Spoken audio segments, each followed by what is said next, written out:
इसलिए यह मत सोचिए कि समय मुफीद है या नहीं है, परिस्थितियां ठीक हैं कि नहीं हैं। जिस दिन से भी आप ये कार्य शुरू कर देंगे, मुझे लगता है कि इस देश में अगर हम एक कट डेट भी ले लें 1947 की, उससे पीछे के बारे में बहुत सारी बातें हैं, कही जा सकती हैं, लेकिन 47 ऐसे लगता है जैसे कल की घटना हो। 47 के बाद से लेकर के 2014 तक इस देश के राजनीतिज्ञों ने, सत्ताधारियों ने, विचारधाराओं ने, पार्टियों ने इस राष्ट्र को बेच दिया। ये देश पहले भी चल रहा था और आज भी चल रहा है और चलता रहेगा, लेकिन राष्ट्र हर दिन मर रहा है। इसलिए हम जब ये समझते हैं कि देश और राष्ट्र जो है वो एक ही चीज है, इसलिए हमारी कल्पना में देश एक भूमि का टुकड़ा होता है, उस टुकड़े की रक्षा के लिए सेना बनाई जाती है, उस देश को चलाने के लिए एक सरकार होती है, एक व्यवस्था होती है, उसमें एक जुडिशरी होती है, उसमें पुलिस होती है, उसमें शिक्षा व्यवस्था होती है। ये देश के अंग हैं। लेकिन दुनिया की सबसे पुरानी सभ्यता के मानने वाले, पूरी दुनिया को ज्ञान देने वाला समाज आज सबसे ज्यादा अंधकार में है। इसलिए राजनीतिक लोगों ने क्या झूठ बोला, क्या सच बोला, उनसे मेरी कम शिकायत है कि राजनीतिक लोगों का चुनाव जीतना और सत्ता तक पहुंचना, इस मैथमेटिक्स से आगे उनका कोई काम होता नहीं है। लिहाजा राजनीतिक लोग नारे और नैरेटिव भी अपने स्वार्थ के हिसाब से बनाते हैं कि इस नारे से कितना फायदा होगा और यह नारा कब तक चलेगा। लेकिन मैं मानता हूं कि समाज जब नारा बनाता है, जब नैरेटिव क्रिएट करता है, तो वो अनंत काल तक चलता है। लिहाजा हम सरकारें बदलते हैं, व्यवस्था में कुछ थोड़ा बहुत बदलाव होता है, लेकिन कुल मिलाकर के ये देश कभी तेज गति से, कभी हल्की गति से चलता रहता है। लेकिन हमारी जो बड़ी समस्या है, जिस तरफ मैं आपका ध्यान चाहता हूं कि आखिर ये राष्ट्र है क्या। हम नेशन की बात करते हैं, तो नेशन और देश में, कंट्री में फर्क क्या है। तो जब आप इसको मिक्स कर देते हैं तो आपका यह अंदाजा आपको नहीं रह पाता कि कब हमने धीरे धीरे राष्ट्र को देश में बदल दिया और देश सरकार में बदल गई और सरकार को सब कुछ मान लिया कि सारे काम सरकार ही करेगी। लिहाजा आज 2014 से पहले जितने भी झूठ बोले गए हैं, राजनीतिक तौर पे, शिक्षा में, इतिहास में, एंटरटेनमेंट में, जब तक आप उनको सही करेक्ट नहीं करेंगे, उनकी परिभाषा सही नहीं करेंगे, आपके भविष्य में हमेशा चुनौती बनी रहेगी। सरकारें आएंगी, सरकारें जाएंगी, कुछ बदलेंगी, थोड़ा बहुत ऊपर नीचे कुछ होगा, लेकिन आमूल चूल परिवर्तन नहीं हो सकता जब तक समाज नहीं खड़ा होगा। इसलिए मुझे यह लगा कि हमारे देश में खासतौर से एक वर्ग है, उसे हमेशा पॉलिटिकली करेक्ट होने का शौक है। वो हमेशा नपा तोया बयान देगा कि तालियां बजें और हर आदमी यह कहे कि वाह कितनी बढ़िया बात की है। और ऐसे गीत बहुत गाए जाते हैं, हम बरसों से ये गीत सुन रहे हैं। गंगा जमुना तहजीब, हम सब भाई भाई हैं, मजहब नहीं सिखाता आपस में बैर रखना, हिंदी है हम वतन है हिंदुस्तान हमारा। ये तमाम वो नारे थे जो आपके शत्रु ने बनाए और आप उन शत्रुओं के नारों को अपने घर और परिवार में और देश में रोज चिल्ला चिल्ला करके गाते हैं। और आप तो मध्य प्रदेश के लोग हैं, आपके यहां तो बड़े शायर और कवि पैदा होते रहे हैं, लेकिन जरूरी नहीं है कि जो मंच पे खड़ा शायर जब शेर सुना रहा हो तो उस पर ताली बजानी चाहिए। अगर शेर समझ में नहीं आया तो कम से कम ताली मत बजाइए। यहां से 135 किलोमीटर दूर एक जगह है जिसे इंदौर कहते हैं। एक बहुत खूबसूरत शायर था, काफी थोड़े समय पहले अल्लाह को प्यारा हुआ।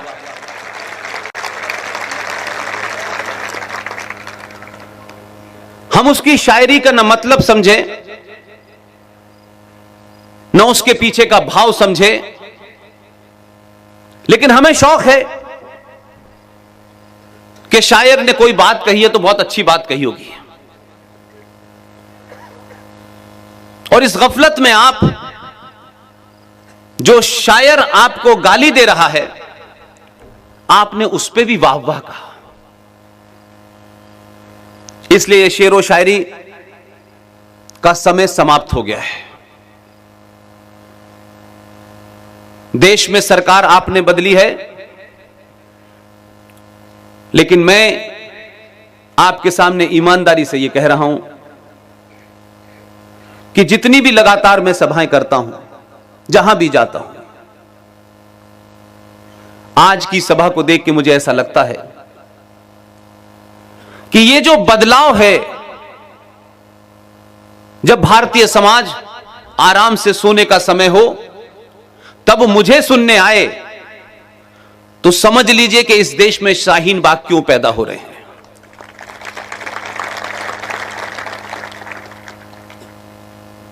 उनकी चिंता यह नहीं है कि कोई बहुत हिंदूवादी नेता सत्ता के शीर्ष पे बैठ गया है। यह उनकी चिंता कतई नहीं है। उनकी चिंता में एक बात जरूर है कि सत्ता में बदलाव, सत्ता के शीर्ष पर कोई हिंदूवादी नहीं बैठा है, बल्कि समाज हिंदू हो गया है। और वो नहीं चाहते कि ये समाज कभी अपने पुरुषार्थ को जागे, ये समाज अपनी खोई हुई परंपरा और आस्थाओं और संस्कृति को जाने, हजारों हजारों साल के इतिहास को जाने। वो ये चाहते नहीं है। इसलिए उन्होंने पहले दिन से इंतजाम किया और सोच समझ के किया। लेकिन हम को झूठ सुनने, झूठ बोलने और झूठ दूसरे से बोलने की उम्मीद करने की एक बीमारी लग गई है, क्योंकि हम अपनी लड़ाई नहीं लड़ना चाहते। हमारी लड़ाई भगत सिंह लड़े, सुभाष लड़े, अमित शाह लड़े, नरेंद्र मोदी लड़े, हम तो सिर्फ अपने घर में बैठ करके अपने बेटे बेटी को सीओ बनाएंगे। यही कारण है कि आप सीओ बनाते हैं, आप पायलट बनाते हैं, आप अपने बेटे को जहाज उड़ाने के लिए बोलते हैं और वो जहाज उड़ा देते हैं।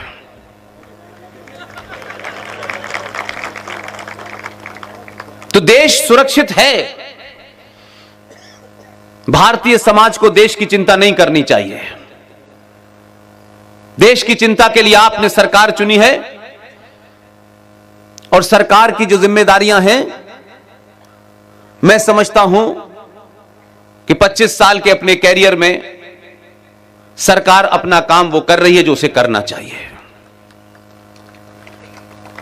मेरा सारा संवाद सरकार के फैसलों पे नहीं है। सरकार ने आज ये किया, वो क्यों नहीं किया, आज इसके दाम बढ़ गए, उसके दाम घट गए, ये मेरे किसी विचार का हिस्सा नहीं है। इसलिए जब 370 की बात हुई, आर्टिकल 35A की बात हुई, तो आप ये जाने कि आर्टिकल 35A और 370 किसी पार्टी के मैनिफेस्टो का हिस्सा हो सकता है। आर्टिकल 35A और 370 वो कोई देश का मामला नहीं था, वो धारा देश के कारण नहीं लगी थी, वो उस राष्ट्र को समाप्त करने का एक एजेंडा था जो 1947 में हुआ और 1954 में आर्टिकल 35A को गैर कानूनी तरीके से भारत के संविधान में जोड़ा गया। और इतना स्लो एजेंडा था कि आपको सिर्फ यह लगता है कि 370 हट गई तो जम्मू कश्मीर में भारत के लोग जाके बस सकते हैं। ऐसा नहीं था। 370 धारा नहीं थी। 370 इस देश के दो टुकड़े होने के बाद भारत की धरती पर भारत के संविधान के होते हुए, संसद के होते हुए, न्यायपालिका के होते हुए एक राज इस्लामिक स्टेट बन गया था। उस इस्लामिक स्टेट को इन धाराओं ने और मजबूत किया। मैं नहीं जानता कि आप में से कितने लोग इस्लाम के बारे में जानते हैं, कुरान के बारे में जानते हैं। पूरी दुनिया ने कुरान का इलाज ढूंढ लिया है। चाइना ने ढूंढ लिया, फ्रांस ने ढूंढ लिया, लेकिन पूरा यूरोप आज भी, आप विदेशी अखबार पढ़ें, आज भी पूरा यूरोप कहता है कि इस्लामिक आतंकवाद से दुनिया में अगर कोई एक देश लड़ सकता है तो उसका नाम भारत है।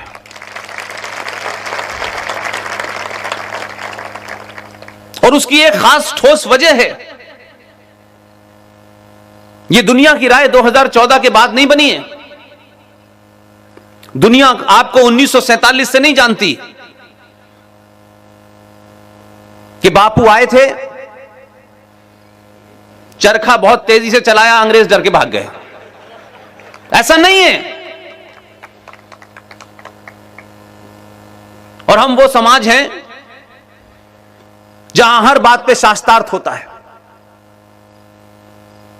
जहां सीता के चरित्र पे इस बात के लिए नहीं सोचते कि हम किसके बारे में बात कर रहे हैं, यह करनी चाहिए या नहीं करनी चाहिए। लेकिन अपने दिल पे हाथ रखिए, जो समाज सीता पे, राम पे, रावण पे, लक्ष्मण पे सवाल कर सकता है, वही समाज गांधी पे बात करने से डरता है। यह पाखंड क्यों है? गांधी जी एक नेता थे, उस लड़ाई में उनका रोल है। हर एक के रोल के बारे में चर्चा होती है। नेहरू जी के भी होती है, पटेल के भी होती है। हम दुनिया के हर नेता के बारे में बात करते हैं, तो गांधी जी भगवान तो नहीं थे ना, उनके रोल के बारे में क्यों नहीं बात होगी? दुनिया उनके निजी जीवन के बारे में दुनिया की बातें लिख रही है, लेकिन हमने गांधी को ऐसा बना दिया है कि गांधी पे आपने बात की तो आप गॉडसे के सपोर्टर हो गए।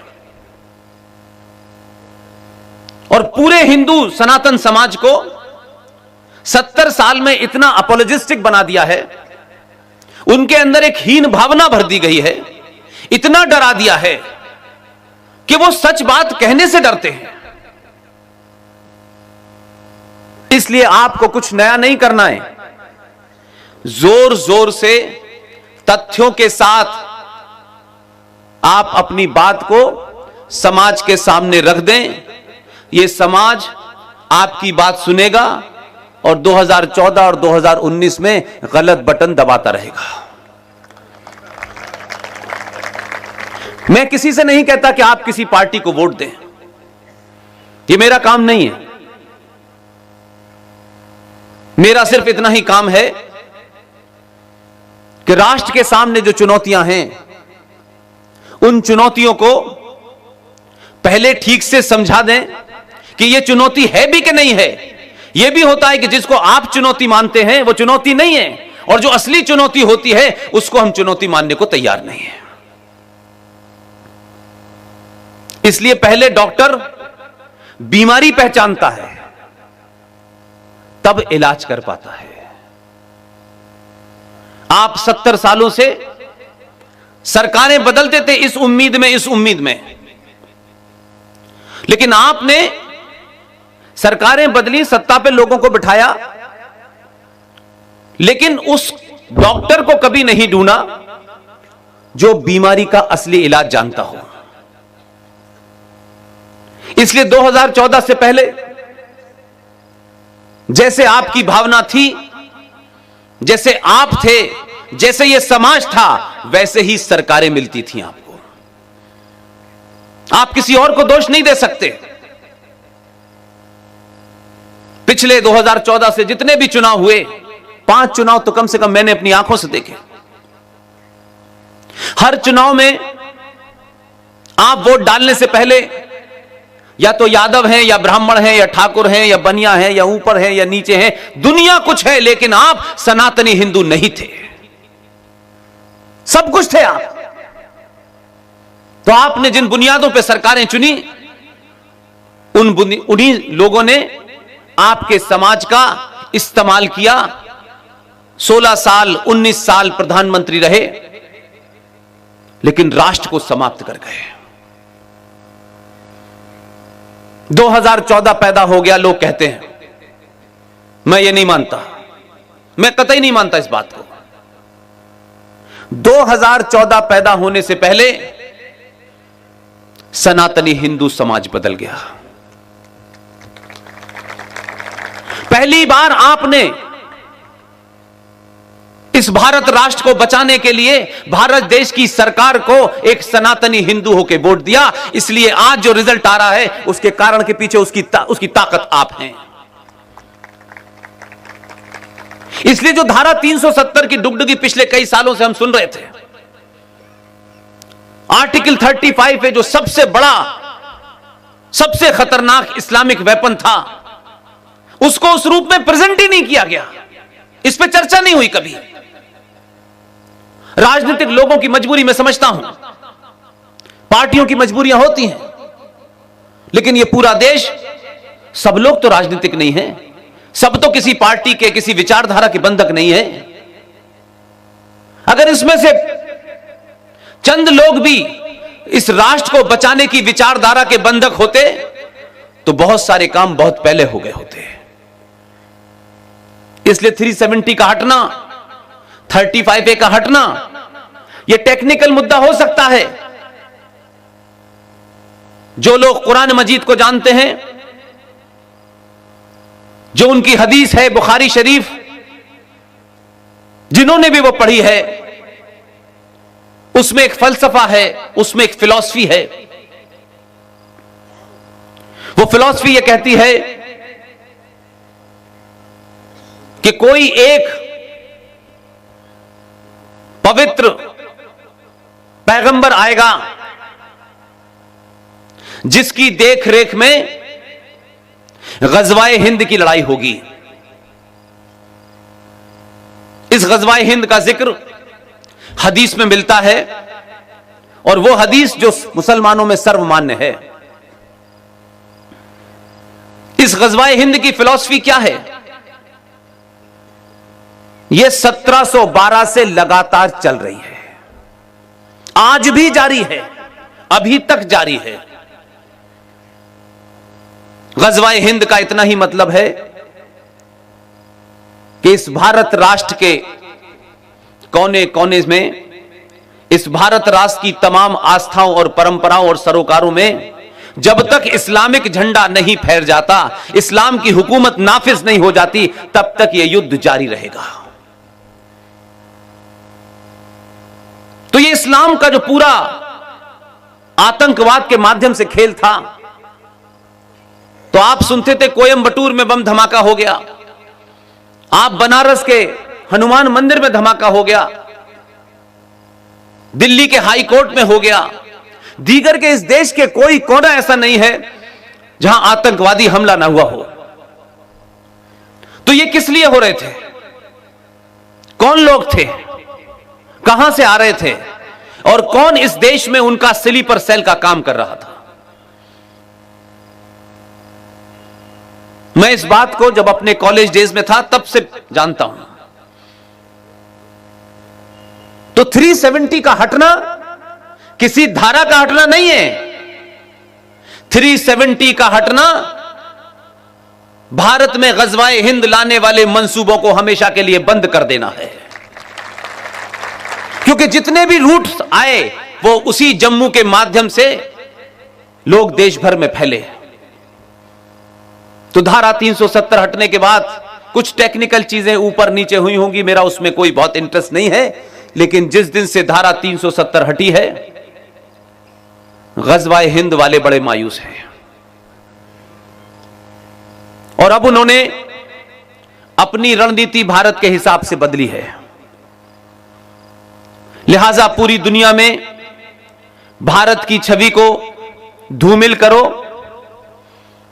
और हर मुद्दे पे हुकूमत के खिलाफ ऐसे एजिटेशन करो कि पूरी दुनिया में यह सरकार, यह व्यवस्था, यह देश बदनाम हो।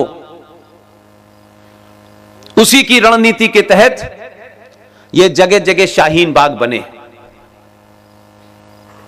लेकिन जब समाज चैतन्य होता है, जागरूक होता है,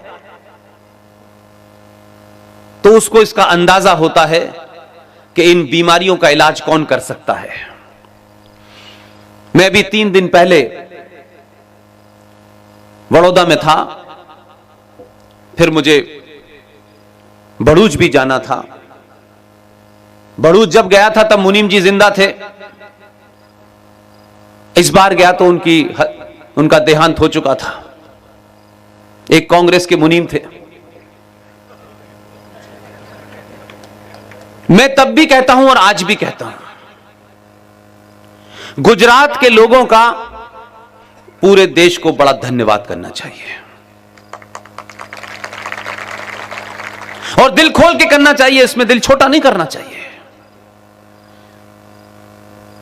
हमारे घर में कोई छोटी सी ऐसी चीज हो, बहुत काम की हो, बहुत अनोखी हो, हम उसे एक दिन के लिए पड़ोसी को भी नहीं देते, बड़ा संभाल के रखते हैं। गुजरातियों ने 1947 में जो गलती की थी, 2014 में उसका प्रायश्चित कर लिया।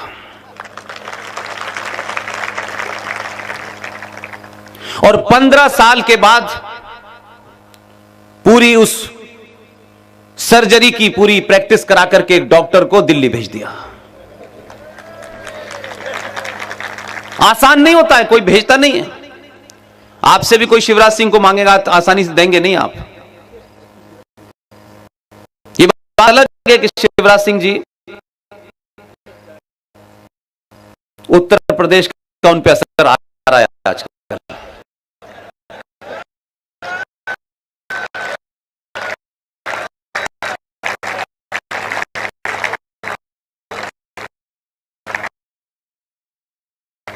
इसलिए समाज जब किसी सही चीज को चुनता जरूरत नहीं होती, वो खूब इस बात बीमारी है, क्योंकि समाज अपने निजी स्वार्थों के लिए थोड़ी सी जान पहचान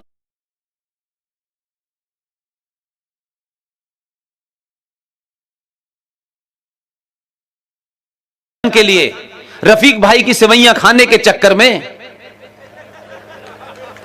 उसने समाज को कहा, नहीं, हम ये झूठ का गाना गाते रहेंगे। गंगा जमुना तहजीब, गंगा भी हमारी, जमुना भी हमारी, तहजीब किसकी? और आप उनके लिखे दस्तावेजों को नहीं पढ़ते हैं। ये कोई 5 जन अखबार में छवी खबर नहीं है। उस दौर के जितने भी बादशाह थे, आप उनसे पूछें, जिस गंगा जमुना तहजीब का ये जो इलाका है अवध का, आगरा का, उस शाहजहां से पूछें जिसकी बिल्डिंग को देखने के लिए हिंदुस्तान का आदमी जाता है। जब आगरा में सबसे बड़ा सूखा पड़ा था और शाहजहां था, उस वक्त मुमताज महल को 10 गुना, उनकी बेटी को 5 गुना, और जो मुसलमान बच्चे यहां से बाहर पढ़ने जाते थे उनके वजीफे के लिए, स्कॉलरशिप के लिए करोड़ों पैसा दिया गया। लेकिन सूखे से निपटने के लिए आज की तारीख में उसकी क्या कीमत होगी? उस वक्त वो 1 लाख रुपया था। तो ये जो गंगा जमुना तहजीब का जो ढोल बजाया है हमने, ये कभी नहीं थी। ये भारत के सनातनी समाज को कभी भी आप अपनी रूट्स की तरफ न लौट पाए, उसका इंतजाम किया गया। इसलिए पाकिस्तान बना। मोहम्मद अली जिन्ना के बारे में इसलिए प्रचार किया गया कि जितना यह समाज मोहम्मद अली जिन्ना को गाली देगा, उसे पाकिस्तान का क्रिएटर बताएगा, पाकिस्तान बनवाने के लिए उसका नाम जितना लेगा, उस चादर में हजारों जिन्ना इस देश के अंदर रह गए। 1946 का चुनाव, उसके रिजल्ट ये हमें नहीं पता, और आज सब कुछ ऐसी चीज है जो अवेलेबल है। 1946 का चुनाव, उसका रिजल्ट देखें। उस वक्त जो पूरी देश भर में नेशनल असेंबली थी, उनकी कुल गिनती 1585 थी।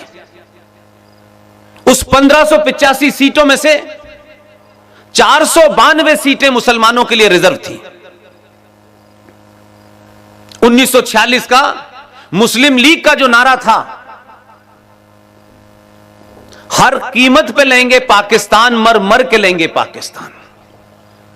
1946 में देश बटा नहीं था। 492 में से 429 सीटें मुस्लिम लीग ने जीती। और उसी दौर में जब यह राग चल रहा था, तभी 16 अगस्त 1946 को मुस्लिम लीग के नेताओं ने खुल्लम खुल्ला यह कहा कि हमारी पाकिस्तान की मांग को नहीं माना गया तो हम देश भर में डायरेक्ट एक्शन करेंगे। यूनाइटेड बंगाल का चीफ मिनिस्टर सैयद सोहरावर्दी, उसने अपने प्रदेश की पुलिस को 2 दिन 3 दिन की छुट्टी दी। एक ऑर्गेनाइज तरीके से मुस्लिम लीग ने डायरेक्ट एक्शन किया। बंगाल में 11,000 हिंदुओं को 3 दिन में उनका शरीर से सर अलग कर दिया। लाशें उस सड़कों पे, रेलवे स्टेशन, बसों के स्टैंड पे पड़ी हुई थी। और मात्र 1 साल के बाद पाकिस्तान बन गया। उन्होंने अपने एजेंडे को कभी छुपाया नहीं, लेकिन आपके लालच ने, आपके स्वार्थ ने उनके इस एजेंडे को छुपाने की पूरी कोशिश की और मदद की आपने। आज आप उसी का परिणाम भुगत रहे हैं। इसलिए हमने सही लोगों को सही समय पे चिल्लाने की कोशिश नहीं की। हम किस लालच में, किस स्वार्थ में, जब हमें चिल्लाना चाहिए था तब हम चिल्लाए नहीं। जोर से चिल्लाना चाहिए था। चलिए, मैं मानता हूं कि 2014 के बाद आपने चिल्लाना शुरू कर दिया। इसलिए जिन्ना मेरी निगाह में बहुत बड़ा गुनहगार नहीं है। जिन्ना जो कुछ चाहता था उसने कम से कम मुंह पे कहा आपके। आप उसको किसी खाने में रखें, लेकिन उसके जाने के बाद ज्यादातर मुस्लिम लीग के लीडर नहीं गए भारत से, यहीं रह गए। और बिहार, यूपी, जहां मुस्लिम लीग सबसे ज्यादा थी, आप देखिए कि मुस्लिम लीग आज ना बिहार में है ना उत्तर प्रदेश में है। और देश के किसी कोने में मुस्लिम लीग नहीं मिलती सिवाय केरला के। उनकी रणनीति देखिए, वोट दिया पाकिस्तान बनवाने के लिए, पाकिस्तान बन गया और जो इलाके जो पाकिस्तान के पास आज इलाके हैं, चाहे वो खैबर पख्तूनख्वा केपी के हो, चाहे सिंध हो, चाहे बलूचिस्तान हो, वहां मुस्लिम लीग उस वक्त भी नहीं थी। 1946 में मुस्लिम लीग नाम की चीज वहां थी नहीं। लेकिन यूपी, बिहार और इस हिंदी बेल्ट में जो मुस्लिम लीग थी, वो बाद में उनको लगा हमारा काम हो गया, अब इस देश की किसी राजनीतिक पार्टी के अंदर खामोशी से चले जाओ और फिर सेकुलरिज्म की आड़ में ढिंडोरा पीटो। वो तमाम सारे लोग कांग्रेस में शामिल हो गए। तो आज जो आप हाल देख रहे हैं, उसके पीछे की कहानी अगर आप समझेंगे तब आपको पता चलेगा कि जिसे आप दुनिया की सबसे बड़ी पार्टी बता रहे थे, बहुत बड़ा आंदोलन बता रहे थे, उसमें आखिर वो लोग कैसे पहुंचे। और इसकी सबसे बड़ी कैजुअल्टी 1947 में हुई, जिस वक्त डॉक्टर राधाकृष्णन जैसा विद्वान, डॉक्टर राजेंद्र प्रसाद जैसा विद्वान उस वक्त मौजूद था, लेकिन भारत के विजनरी प्रधानमंत्री को इन दोनों में वो प्रतिभा नजर नहीं आई।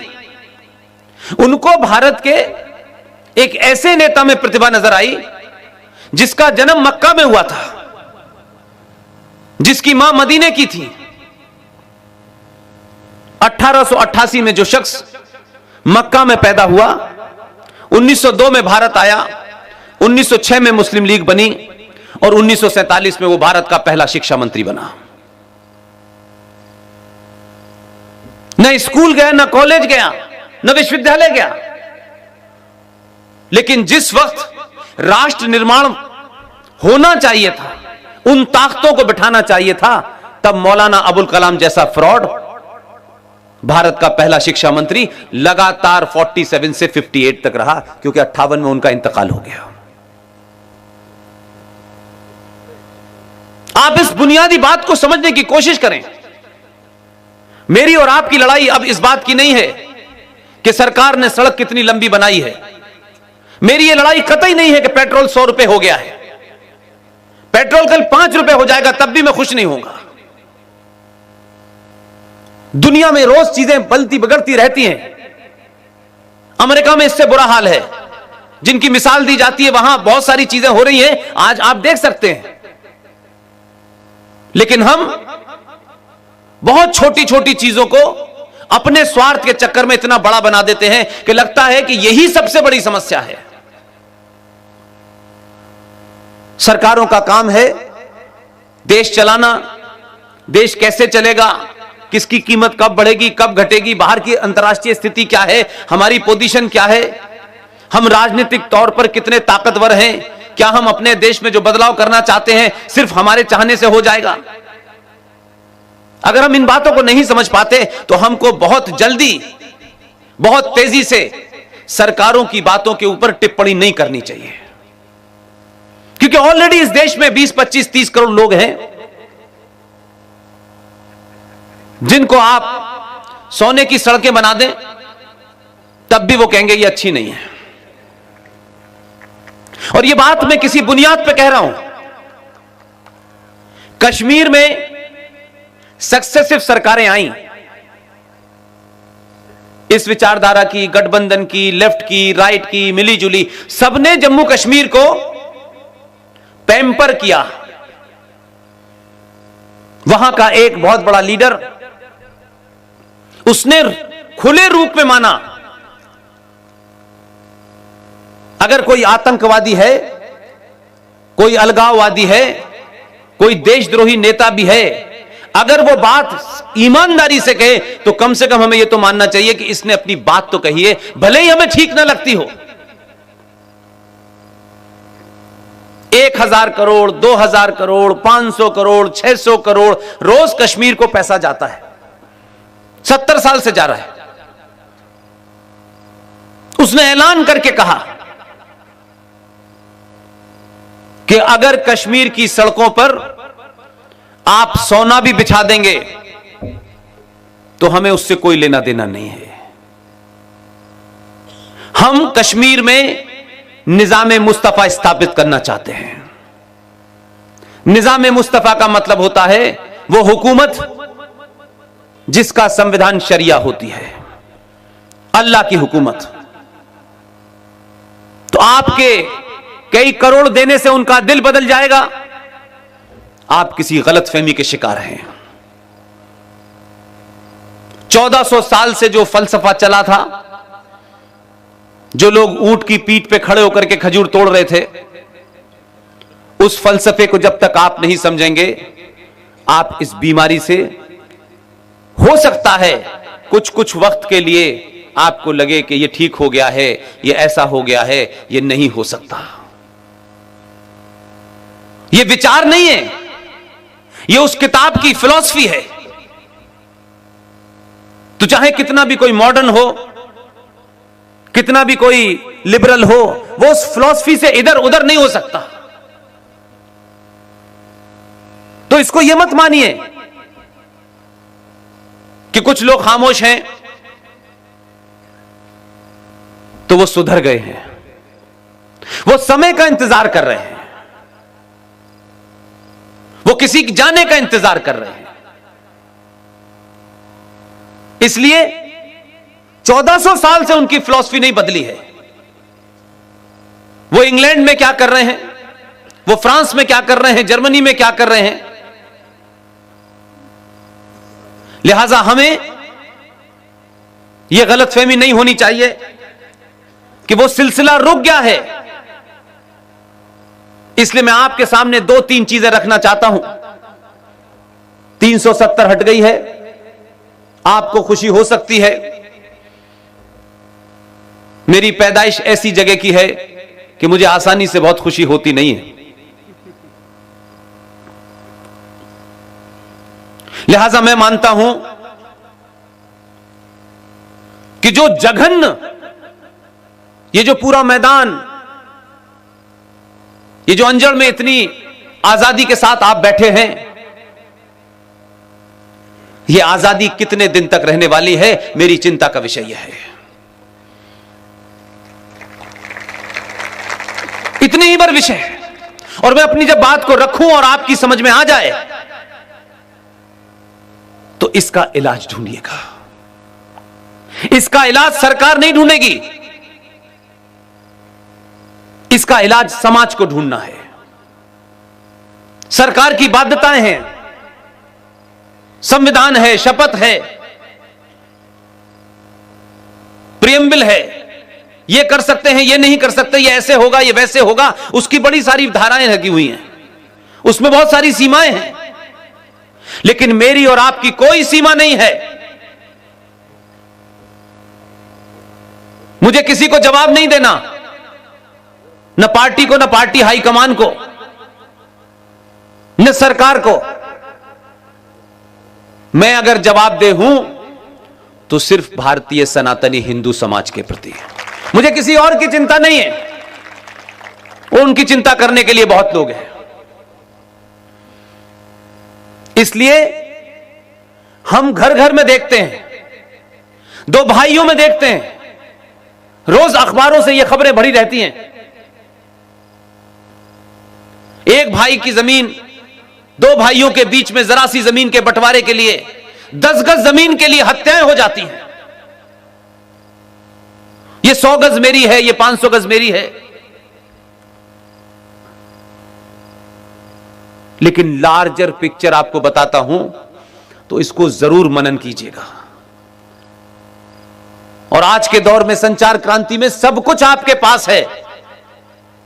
मैं कोई तथ्य रखूं, आप उसको अभी क्रॉस चेक कर सकते हैं, घर जाके कर सकते हैं। यह जमीन आपके पास नहीं है।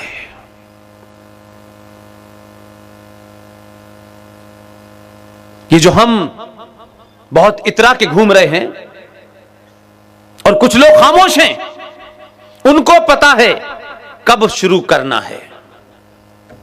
उन्होंने वो शुरू कर दिया एजेंडा, लेकिन हम मैं से बाहर नहीं निकल रहे। मेरा घर सुरक्षित है, मेरे पड़ोस में हत्या हो जाती है तो मुझे क्या फर्क पड़ता है। अगर 35 में भगवान राम के पुत्रों के नाम से जो शहर है, अगर दिवाली वहां नहीं मनाई जाती या हम दिवाली नहीं मना सकते, तो फिर दिवाली का कोई मजा नहीं है। जिस लाहौर को बसाया गया मर्यादा पुरुषोत्तम राम के बच्चों के नाम से, वो आपके कब्जे से बाहर जा चुका है। आपने दिवाली घर मनाना शुरू कर दी, कल घर से कोई निकाल देगा, आप कहीं और मनाना शुरू कर देंगे, लेकिन आप निकालने वाले को वहीं रोकना नहीं चाहते। मैं चाहता हूं उसको वहीं रोक दीजिए। मेरा सिर्फ इतना ही कहना है आपसे। 1991 में हम एक समाज के रूप में, एक राष्ट्र के रूप में बात बहुत करते हैं, चिंताएं बहुत ज्यादा करते हैं, लेकिन इतने स्वार्थी हैं कि हम उसमें कुछ खोना नहीं चाहते। हमारा स्वार्थ है, इसलिए हम बोलेंगे नहीं, चुप रहेंगे। हमारा स्वार्थ पूरा हो जाए तब हम बोलेंगे, चाहे देर हो जाए। इसलिए कल की घटनाएं भी, परसों की घटनाएं भी, 2 साल पुरानी भी घटनाओं के बारे में हम जानना नहीं चाहते। और हम बहुत खुश हैं, बहुत बड़ा मकान है, 4 गाड़ियां हैं, बेटा अमेरिका में है। हम इस बात से सिर्फ इतने खुश हैं। 1991 में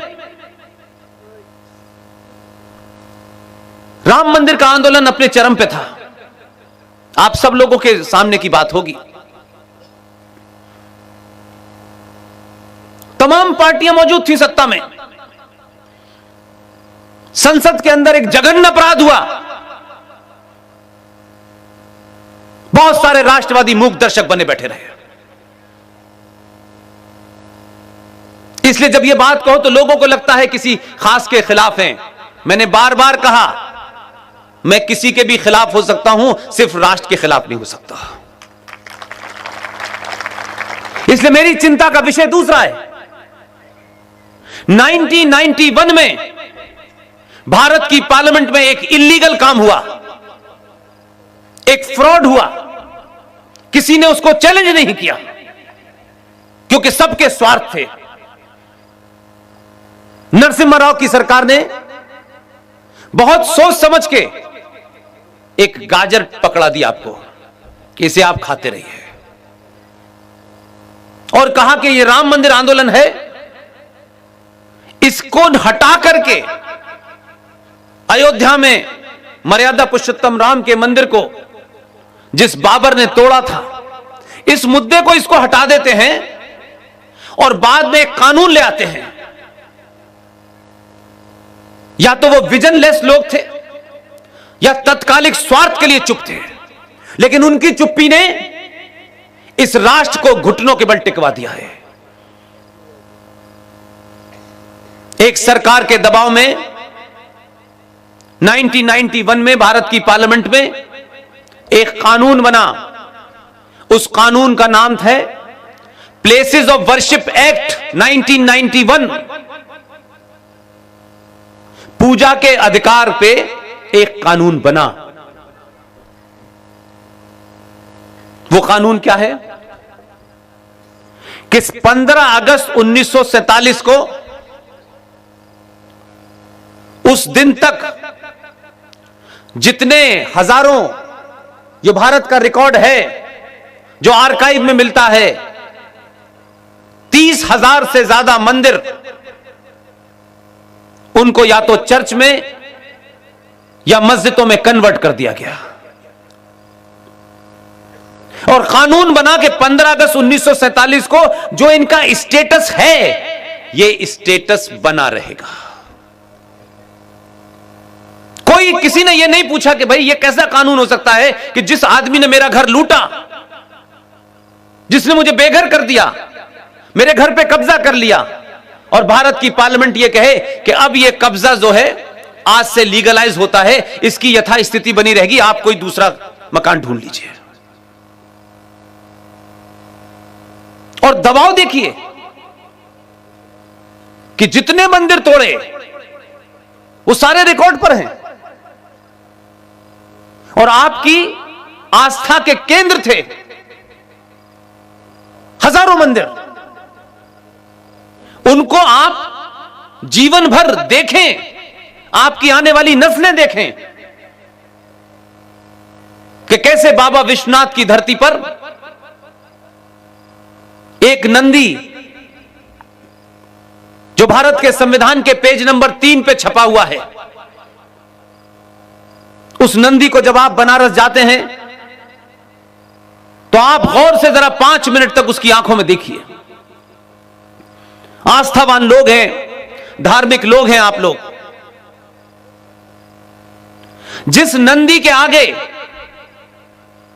भगवान शिव बाबा विश्वनाथ की शक्ल में थे, वहां अब मुसलमानों के जितने भी रूलर थे, उन्होंने बाबा विश्वनाथ को हटा करके मस्जिद नुमा एक कचरे को रख दिया है। हम जाते हैं, जल चढ़ाते हैं, हमारे मंदिर कोई रातों रात नहीं बनते, किसी की मूर्ति कहीं लगा दी जाए ऐसा नहीं होता। ये जो पूरी साइंस है मंदिरों की, इसको हमें समझाया नहीं गया, जो काम हमारे संतों का, महंतों का था, कि क्यों आखिर हम नंदी को यहां बनाते हैं और क्यों ये शिव का मंदिर यहां है, क्यों आपके यहां उज्जैन में महाकाल है। जल चढ़ाने के साथ साथ अगर आप ये पता करते तो शायद आप 1991 के उस काले कानून के खिलाफ सड़कों पे निकल के आते हैं। ये कुछ मंदिरों के पोजेशन का मामला नहीं था, यह आपकी आस्था के केंद्र को आने वाली नस्लों को पता चले कि मुगलों ने इनको लूटा था, तुम्हारी माओ बहनों को लूटा था, तुम्हारे मंदिरों को तोड़ा था। तुम जब भी गुजरो हर बार देखो, हमारी संसद ने उसे लीगलाइज कर दिया। मुझे खुशी है कि हमारी टीम के कुछ सदस्यों ने इसको 6 महीने पहले चैलेंज किया कोर्ट में, और यही तर्क रखा कि क्या भारत की पार्लियामेंट किसी लुटेरे के, किसी बलात्कारी के काम को लीगलाइज करने के लिए बनी है। सुप्रीम कोर्ट ने कल दोपहर 11 बजे केंद्र सरकार को नोटिस जारी करके कहा है कि इस कानून के बारे में जवाब दें।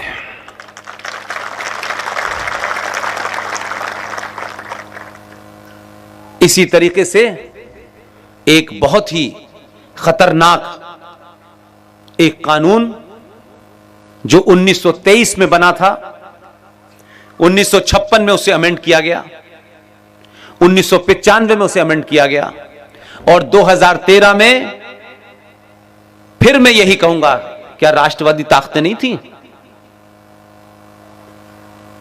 क्या राष्ट्रवादी लोग पार्लियामेंट में नहीं थे? अरे एक भी खड़े होकर बोलता तो देश को पता तो चलता कि लाइव टेलीकास्ट में क्या मामला है, कम से कम किसी ने इस मुद्दे को तो उठाया। इसलिए सिर्फ भारत माता की जय का नारा लगाने से भारत माता मजबूत नहीं होने वाली। 1995 में नरसिम्हा राव की सरकार ने 10 जनपद की उस महिला के दबाव में मुसलमानों को खुश करने के लिए 1956 का जो अमेंडमेंट था उसे दरकिनार करके उसको और मजबूत कर दिया। आपने एक नाम सुना होगा, वक्फ प्रॉपर्टी एक्ट। वक्फ बोर्ड का नाम सुना होगा आपने। एक आम हिंदुस्तानी सनातनी हिंदू सिर्फ यह समझता है कि जो वक्फ बोर्ड है, ये जो मुसलमान रूलर यहां आए थे, उनके जाने के बाद उनकी छोड़ी हुई प्रॉपर्टी की देखरेख करता है। इतना ही एक एवरेज हिंदू जानता है। 95 में उसमें अमेंडमेंट किया, और आप उनका एजेंडा देखिए।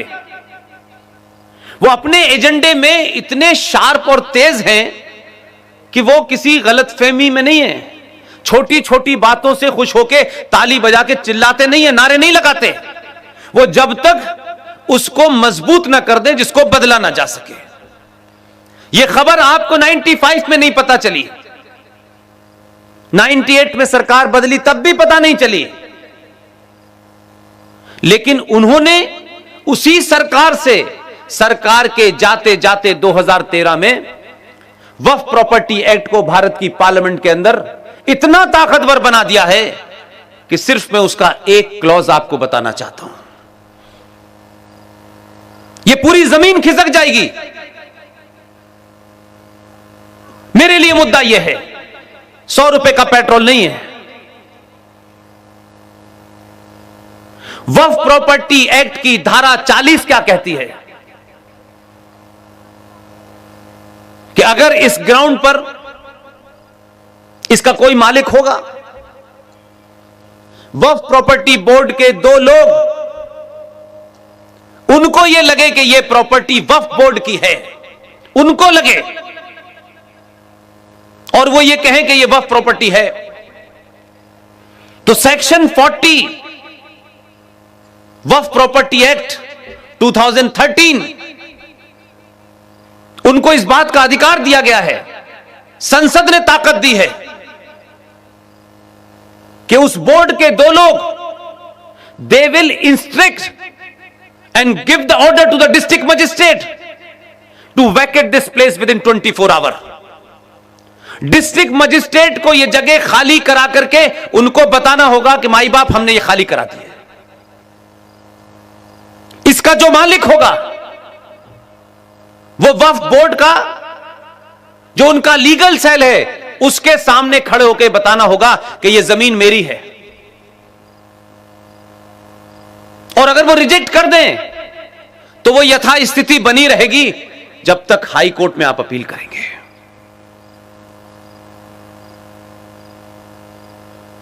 गज गज की जमीन पे मत लड़िए। आज कई किस्म के जिहादों की बात होती है, आपके मुख्यमंत्री भी बड़ी जोर जोर से हिलने लगते हैं, वो भी लव जिहाद पे कानून बना रहे हैं।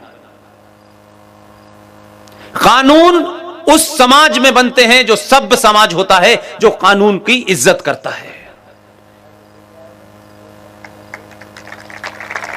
लेकिन जब देश को भीड़ तंत्र चलाता हो, कानून की धज्जियां उड़ा करके सुप्रीम कोर्ट बौनी नजर आती हो, पुलिस बौनी नजर आती हो, तो फिर उस देश में कानून सिर्फ एक तरफा होता है।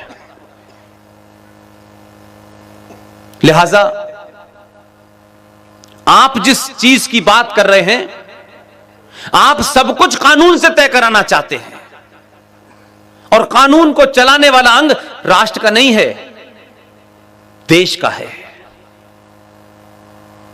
इसलिए आपकी बात नहीं सुनी जाती, क्योंकि आप खुद जिंदा रहने के लिए मरना नहीं चाहते। जो कौमें मरने का फन छोड़ देती हैं वो तबाह बर्बाद हो जाती हैं। इसलिए बहुत सारे लोग मुझे लिखते हैं, मुझे बड़ी दुख भी होता है कि हमने एक ट्रेंड चला रखा है, जब भी कोई बात होगी पुष्पेंद्र जी मैं राष्ट्र के लिए जान दे सकता हूं, पहले दिन ही बेचारा जान देने के लिए तैयार है। मैंने कहा मुझे किसी ऐसे आदमी से कोई बात नहीं करनी जो जान दे सकता है। अगर आप जान ले सकते हैं तो मुझसे बात कीजिएगा।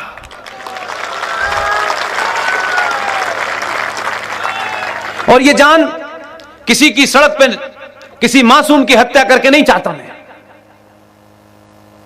इस राष्ट्र को बचाते बचाते आप मारे जाएं, वो मेरे लिए इंपॉर्टेंट है। लिहाजा आज भारत की धरती का जो लेखा जोखा है, इस पूरी जमीन पे सबसे बड़ा कब्जा रेलवे का है। नंबर 2 पे डिफेंस के पास है जमीन। और मैं कोई बात आपसे आपको परेशान करने के लिए नहीं करना चाहता। मैं परेशान चाहता हूं आप हो, वो उथल पुथल आपके अंदर पैदा हो जिस कारण से आप इस छोटे से शहर में इतनी बड़ी तादाद में राष्ट्र के सामने चुनौतियों पे सुनने आए हैं। यह बताता है कि आपके अंदर एक हलचल है, आप परेशान हैं, उसका हल ढूंढना चाहते हैं। नहीं, आजकल तो कोई 3 घंटे की फिल्म भी नहीं देख पाता। इसलिए जो तीसरे नंबर पर भारत की जमीन पे आधिकारिक कब्जा है वो वक्फ बोर्ड का है।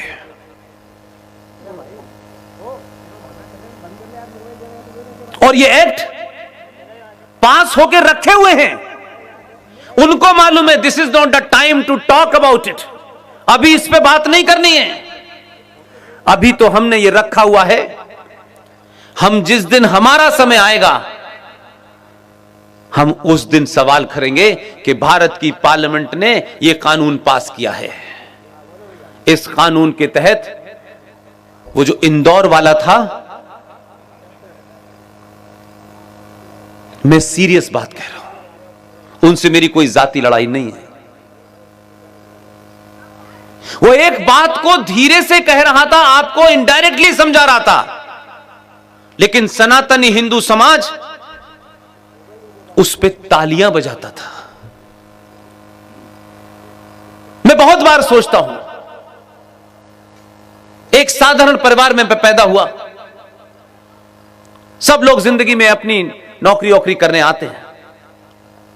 मैंने भी दिल्ली में नौकरी की, अच्छी बुरी छोटी बड़ी। क्या वजह हुई कि सब कुछ ठीक ठाक होने के बाद मुझे लगा कि अगर मैंने ये बात, ये सच्चाई तथ्यों के साथ अगर नहीं रखी, आज भी नहीं बोला, तो मैं शायद जाने के बाद भी इस बोझ से मर जाऊंगा। इसलिए तय किया कि कम से कम सच बात को सही तरीके से तथ्यों के साथ, रेफरेंस के साथ, डेट के साथ इस समाज को बता जाओ, क्योंकि ये जो संचार क्रांति हुई है पूरी दुनिया में,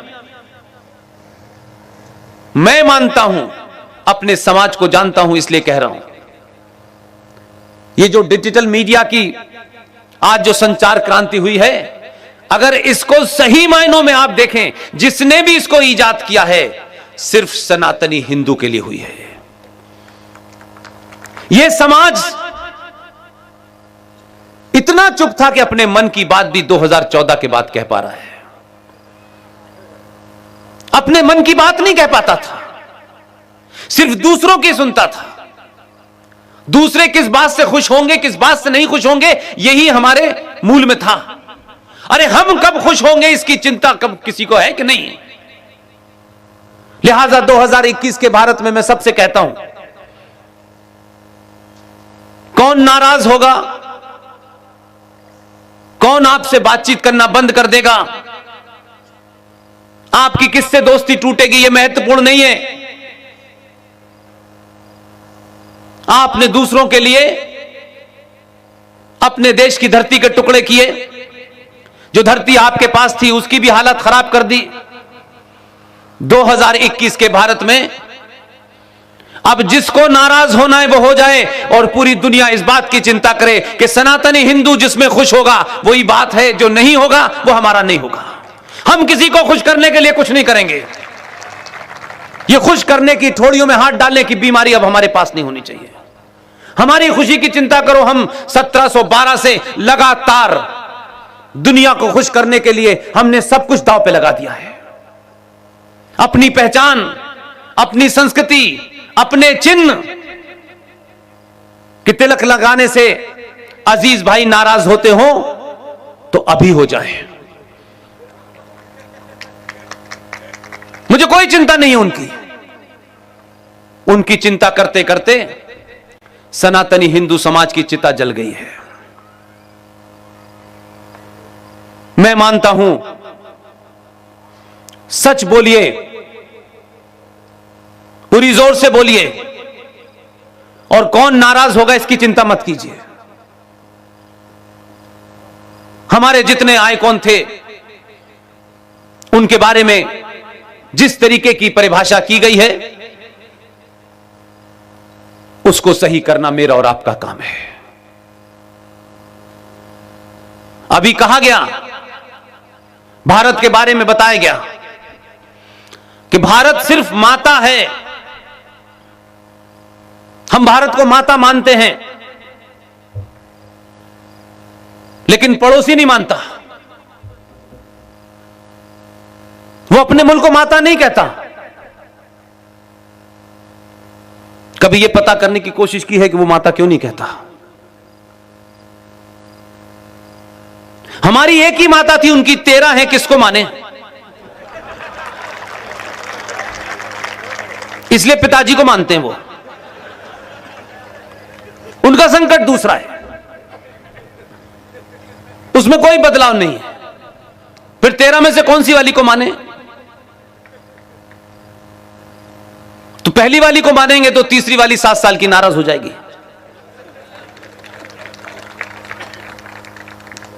मेरा सिर्फ आप सबसे निवेदन है कि जो चुनौतियां हैं उसको सीधे तौर पर समाज को कन्फ्रंट करना पड़ेगा। कोई एमपी, कोई सरकार, कोई पार्टी कन्फ्रंट नहीं करेगी। हजारों कानून आपने बनवाए इस देश में, क्या कानून से यह देश चल रहा है? अगर कानून से चल रहा होता तो जम्मू कश्मीर में सेना पे जो पत्थर मार रहे थे, जो सेना पे पीछे से गोली चला रहे थे, उनके मानवाधिकार की चिंता सुप्रीम कोर्ट को है। लेकिन दिल्ली से 40 किलोमीटर दूर कोई एक साधु या संत, वो अच्छा था बुरा था इसमें मेरा कोई रुचि नहीं है, उसके आश्रम खाली कराने का आदेश हुआ कि यह आश्रम खाली कराओ। उस आश्रम के अंदर लोगों के हाथ में डंडे तक नहीं थे। लोकतंत्र में पुलिस के सामने उन्होंने रोकने की पुलिस को कोशिश की, न पत्थर थे, न डंडा था, न बंदूक थी। दिल्ली से 40 किलोमीटर दूर एसपी सिटी आदेश देता है शूट साइड का, 35 लोगों को गोली से मार दिया जाता है। सुप्रीम कोर्ट को वहां मानवाधिकार की चिंता नहीं होती, इसलिए कि आप इस देश की व्यवस्था में बैठे हुए गद्दारों को कभी सरेआम शेम नहीं करते। एक कमजोर समाज गिनती में कितनी भी ताकतवर हो, अगर वो डरपोक है, कायर है, लालची है, तो सत्ताएं उसकी आस्थाओं के अंदर किस तरीके से एंटर करती हैं, इसका जीता जागता एक ही उदाहरण है कि शबरीमला, जहां परंपरा हजारों साल के बाद वो बनी, उसके साइंटिफिक कारण थे, लेकिन काले कोट वालों को लगता है कि उन्हें राफेल का भी ज्ञान है, उन्हें महाकाल में पानी कितना चढ़ता है इसका भी ज्ञान है, दही हांडी की लंबाई का भी ज्ञान है, और सबरीमला के अंदर महिलाओं को कब जाना चाहिए, कब नहीं जाना चाहिए, वहां जेंडर जस्टिस होना चाहिए, इसका भी ज्ञान है।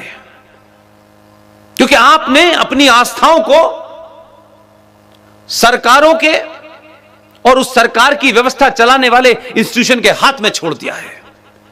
वो तय करते हैं, इसलिए उनकी जरूरत है कि हजारों साल पुराने सनातन हिंदू की परिभाषा भी वो तय करते थे। हम चुप रहते हैं, हम एक समाज के रूप में कभी रिएक्शन नहीं देते, अपनी नाराजगी प्रकट नहीं करते।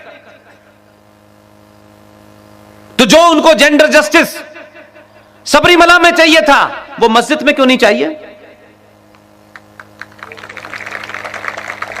अगर पूजा का अधिकार महिला को है, जो मैं मानता हूं, उन आस्थाएं जो साइंस पे रखी हुई हैं उसके कारण हैं। जो लोग सनातन को ये मानते हैं ये कोई ढकोसला है, ये कोई झूठ का पुलिंदा है, तो इस समाज में जो जागरूक लोग हैं, जो संत हैं, महंत हैं, उनको उस साइंस को तर्कों पे बताना चाहिए था जो नहीं बताया। ये मेरा काम नहीं है, इसलिए क्योंकि आप बोलते नहीं हैं और आपको सही बात पता नहीं होती, तो सुप्रीम कोर्ट भी कोई बात तय कर देती है, आप मान लेते हैं। और वो सही मानों में अगर कहीं देखें तो सुप्रीम कोर्ट जब उनके मामलात में बोलती है तब भी वो कहते हैं ये गलत भी है तो हमारा है सुप्रीम कोर्ट की, हम नहीं मानेंगे। तो आप 100 करोड़ होते हैं, रोज कानून ऐसा बनता है जो आपकी आस्थाओं पे चोट करता है, लेकिन आप बोलते नहीं हैं क्योंकि आपने सारा ठेका, कॉन्ट्रैक्ट सरकार को दे दिया है कि सब कुछ वही करेगी, इसलिए आप नहीं बोलते। फिर कानून बनता है तो आप उसके विरोध में कुछ आजकल फेसबुक वगैरह पे लिख देते हैं, लेकिन डिसाइसिव लड़ाई नहीं लड़ते। इसलिए रेलवे के पे अगर आप सफर करते हो, समाज में छोटी छोटी चीजों को ऑब्जर्व करेंगे तो आपको बीमारी का पता चलेगा। पिछले 20 साल से रेलवे के आसपास जो झोपड़पट्टी पड़ती है, जरा उतर के कहीं ट्रेन रुक जाए गलती से तो पूछिएगा कि उसमें कौन रहता है। ये सरकारी जमीनों पे रातों रात पीर फकीर पैदा होते हैं और कब्र भी बन जाती है। ये मस्जिदें सरकारी जमीन पे बन क्यों रही हैं? आप सोचते हैं क्या फर्क पड़ता है, वहां बनाई है? नहीं, लाहौर में भी 1935 में लोग सोचते थे, और कश्मीर के हिंदुओं को भी इस बात की गलतफहमी थी 1990 से पहले, जबकि 6 बार उनका पलायन हो चुका था। वो भी यही मानते थे, नहीं नहीं, कश्मीरियत, इंसानियत और जमहूरियत।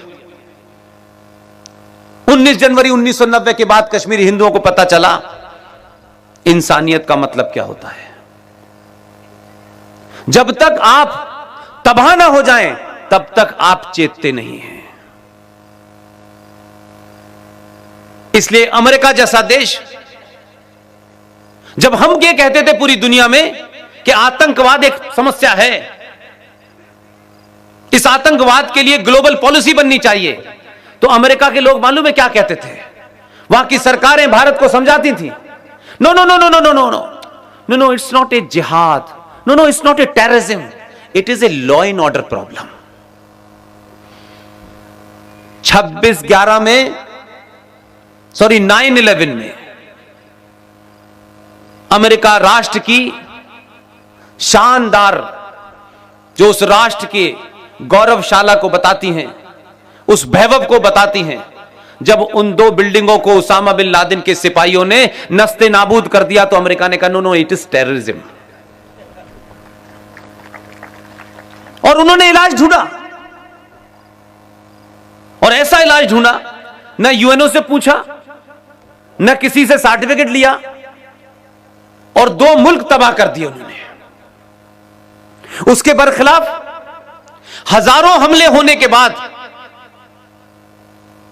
उस वक्त की सरकार की जो चेयरपर्सन थी, उसकी देखरेख में पूरी रणनीति बनाई गई। उस रणनीति के तहत ये जो 26/11 हुआ है, जिसे आप बार बार कहते हैं कि पाकिस्तान ने किया, पाकिस्तान ने किया, ठीक है, सरकार का एक मौकिफ है, स्टैंड है, लेकिन 26/11 के उस पूरे हमले में भारत सरकार का एक मंत्री शामिल था। उस मंत्री की देखरेख में सब कुछ हुआ, क्योंकि वो जो महिला थी उसके एजेंडे में हिंदू टेरर की कहानी थी। इसलिए तथ्यों पे बात कीजिए। 26/11 जिस दिन भारत में हुआ है, 24 नवंबर को भारत की तरफ से भारत का जो होम सेक्रेटरी था, उसका एक हाई लेवल डेलीगेशन पाकिस्तान में 24 नवंबर को मौजूद था। Home home secretary Madhukar Gupta, उनके साथ में जितने भी लोग थे, फर्स्ट सेक्रेटरी, सेकंड सेक्रेटरी, सब पाकिस्तान में थे। 24 नवंबर की घटना है। और एक शख्स जिसका नाम इस किताब में नहीं लिखा हम लोगों ने, इस किताब का नाम है नो द इंटरनेशनल, रॉ के और मिलिट्री इंटेलिजेंस के पुराने ऑफिसर हैं कर्नल RSN सिंह। आप टेलीविजन पे उन्हें देखते होंगे। ये कोई किताब नहीं लिखी उन्होंने, ये आधुनिक भारत के नौजवान बच्चों के लिए, आज की जनरेशन के लिए एक ग्रंथ लिखा है। जितनी घटनाएं पिछले 20 साल में हुई हैं, उसके तार कहां से कहां थे, इसी किताब में लिखा हुआ है कि मधुकर गुप्ता के अंडर में पूरा डेलीगेशन पाकिस्तान गया। उसमें एक भारत की खुफिया एजेंसी का अफसर भी शामिल था। अब मैं फर्क बताना चाहता हूं। पूरा डेलीगेशन इस्लामाबाद में बैठा था 24 तारीख को। उस खुफिया एजेंसी जो भारत की थी, जिसका एक सदस्य उसमें शामिल था, वो एक्सपर्ट था। उसको 24 घंटे में समझ में आ गया कि कुछ गड़बड़ है। उसने यहां भेजा कि मैं आना चाहता हूं, आप नहीं आ सकते। उसने सब कुछ दांव पे लगा दिया और कहा कि मुझे किसी भी कीमत पे वापस जाना है। वो बाघा बॉर्डर से वापस आ गया 25 तारीख को। उस पूरे डेलीगेशन को पाकिस्तान सरकार ने कहा कि आप यहां आए हैं, थोड़ा सा हमारे मुल्क में बहुत खूबसूरत हिल स्टेशन है, उसका भी जरा लुत्फ लीजिए।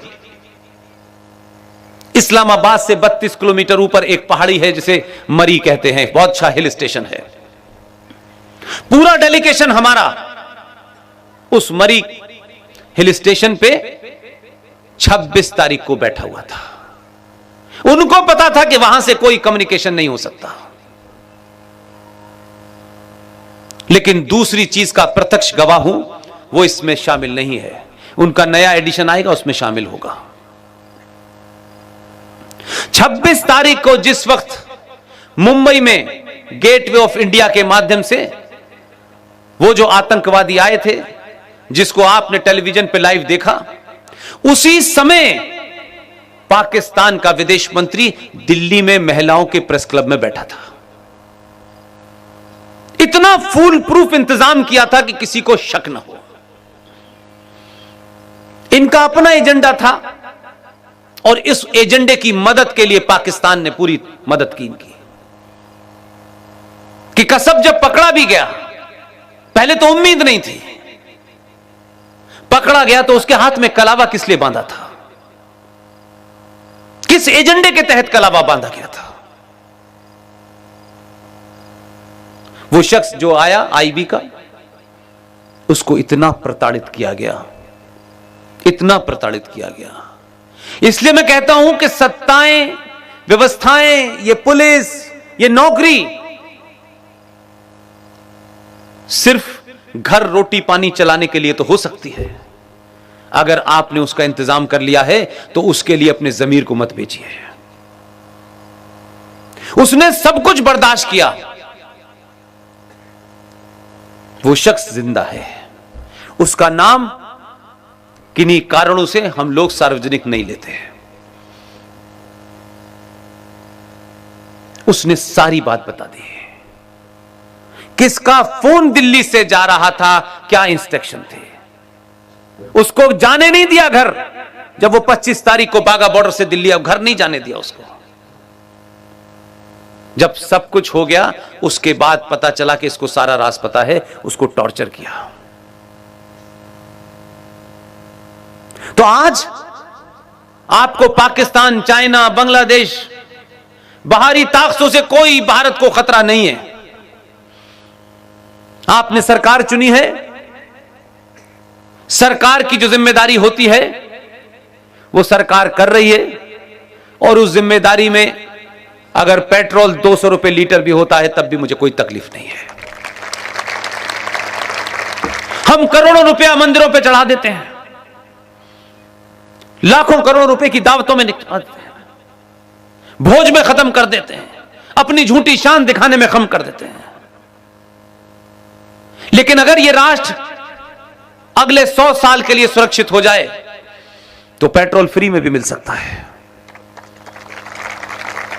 इसलिए पेट्रोल तो क्षणिक बात है। सबसे बड़ा खतरा जो आज है, जो आपको, आप सबको, एक एक आदमी की भूमिका अपने सामर्थ्य, अपनी योग्यता के हिसाब से आप तय करें कि मैं इस मोर्चे को संभालूंगा, आप इस मोर्चे को संभालेंगे, आप किस तरीके से कोऑर्डिनेट करेंगे। यही मेरी इस पूरी स्पीच का सार है। यह कोई बताने नहीं आएगा। इसमें हो सकता है आपको कुछ आर्थिक रूप से, भौतिक रूप से कुछ प्राप्त ना हो, क्योंकि आप इतना सब कुछ प्राप्त कर चुके हैं कि अब उसकी लालसा छोड़ दीजिए। अब कुछ इस बात की चिंता कीजिए कि इसे करने से मुझे सही मोक्ष मिलेगा। लिहाजा मैं फिर दोबारा से यही बात कहूंगा। आज के युवा यहां बैठे हैं, बहुत सारे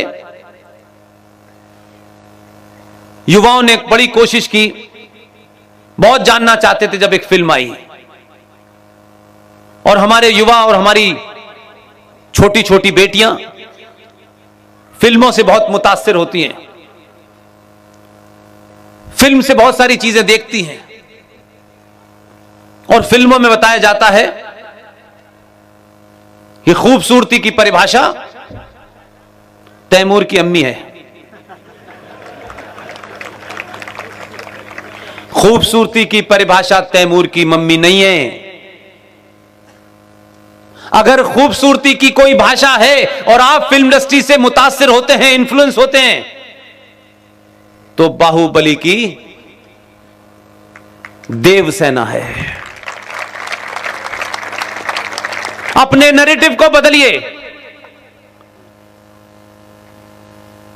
आप जानना चाहते थे कि कटप्पा ने बाहुबली को क्यों मारा, जान लिया। मैं आपको 2 होमवर्क देता हूं।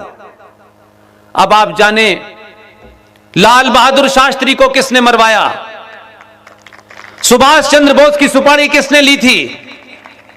आज के युवा जिस दिन यह जानना पसंद कर देंगे, ये छोटे भाई का पजामा, बड़े भाई का कुर्ता पहने हुए लोग जहां से आए थे वहीं चले जाएंगे।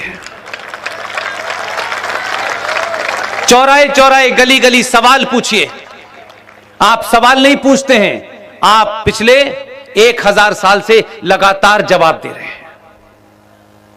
जब आप सवाल पूछेंगे तो उन्हें जवाब देना भारी पड़ेगा। आप पूछिए कि कुरान मजीद की सूरा नंबर 9 आयत नंबर 5 में क्या लिखा हुआ है। भरी महफिल में पूछिए, यहां भी इस सभा में कोई मुसलमान हो तो मुझे बताए कि सूरा नंबर 9 आयत नंबर 5 में क्या लिखा हुआ है जो कुरान शरीफ की आयत है। आप पूछते नहीं हैं, इसलिए वो भगवान रामचंद्र जी का मजाक उड़ाते हैं, इसलिए वो सीता मां का मजाक उड़ाते हैं। आप मजाक मत उड़ाइए, आप शालीनता के साथ पूछिए, तो या तो वो भाग जाएंगे या वो समझ जाएंगे कि इन्होंने कुरान पढ़ लिया है। और जिस दिन आप कुरान पढ़ लेंगे तो मक्का का रास्ता ये हवाई जहाज से तय कर लेंगे। इसलिए बीमारी को बीमारी मानिए। किसी से निजी संबंध, किसी से दोस्ती वो निजी हो सकती है, लेकिन अगर राष्ट्र के सामने वो दोस्ती आड़े आती है, ऐसी दोस्ती भाड़ में जाए। जिसको निजी दोस्ती दुमानी है वो निभाए, इसमें कोई बुराई नहीं है। इसलिए वो खूबसूरत शायर जब वो शायरी करता था तो आप ताली बजाते थे। आप मध्य प्रदेश के लोग हैं, सांस्कृतिक तौर पे आप लोग बड़े संपन्न लोग हैं, आप भारत में एकमात्र ऐसा प्रदेश है जिसकी अंतरराष्ट्रीय कोई बाउंड्री नहीं है। आप भारत का दिल हैं। तो आप सोचिए थोड़ी देर के लिए, वो कहता था कि जो आज साहिबे मसनद हैं, जो आज साहिबे मसनद हैं, ये किराएदार हैं, मकान मालिक नहीं है। आप इस पे ताली क्यों बजाते थे, मुझे ये बताइए। साहिबे मसनद का मतलब सिर्फ इतना ही होता है कि जो आज सत्ता पे बैठे हैं, ये किराएदार हैं, मकान मालिक नहीं है। वो खुल के आपसे बता रहा है कि 47 के बाद से जो गद्दी आपके पास आ गई है, वो आपने कुछ दिन के लिए ले ली है। और ये मुगलों के नाजायज वारिसों ने आप में ये क्यों आया कि ये भारत का 90 करोड़ 80 करोड़ समाज, हिंदू समाज इस देश में किराएदार की हैसियत में है, असली मकान मालिक तो हम हैं। इसलिए उस परपंच को समझने की कोशिश करें। हम नहीं समझते, इसलिए ऐसा होता है। इसलिए मैं सरकार में सिर्फ 2 ही आदमियों को जानता हूं, बाकी को नहीं जानता। मुझे कोई इंटरेस्ट ही नहीं है, क्योंकि बाकियों को 25 साल से देख रहा था, उनको बहुत पास से देखा है। कड़ी निंदा, कड़ी निंदा, दिमाग कड़ी निंदा करने के लिए बनाया था। ये कड़ी निंदा करने के लिए बनाया था हमने आपको। तो ये जो पाखंड है, ये 2 के आने से बंद हो गया है। वो कड़ी निंदा नहीं करता, उसकी डायरी में निंदा वर्ड ही नहीं है।